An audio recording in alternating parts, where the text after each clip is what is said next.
అండి, శ్రావణ మాసంలో దద్దోజనం ఇలా చేసి అమ్మవారికి ప్రసాదంగా పెట్టండి. 1 కప్పు బియ్యం కడుక్కున్నాక 3 కప్పుల వాటర్ వేసి దాన్ని మెత్తగా ఉడికించుకోవాలి. అన్నాన్ని మెత్తగా ఉడికినాక స్పూన్ బట్టి మనం అన్నం చెంచా బట్టి మెత్తగా మ్యాష్ చేసుకోవాలి.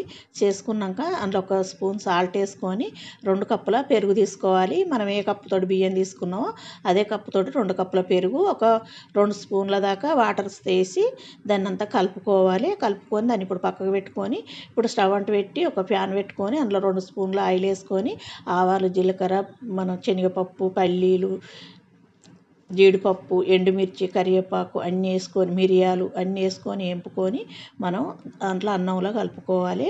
టేస్ట్ చాలా బాగుంటుంది. అమ్మవారికి చాలా ఇష్టం అండి ఇలా చేసి పెడితే. ఇప్పుడు మనం అంతా కలుపుకున్నాక ఒక గిన్నెలోకి తీసుకొని అమ్మవారికి ఇలా ప్రసాదంగా పెట్టండి. నచ్చిందంటే లైక్ చేయండి, షేర్ చేయండి, సబ్స్క్రైబ్ చేయండి. ఇలా పెట్టండి.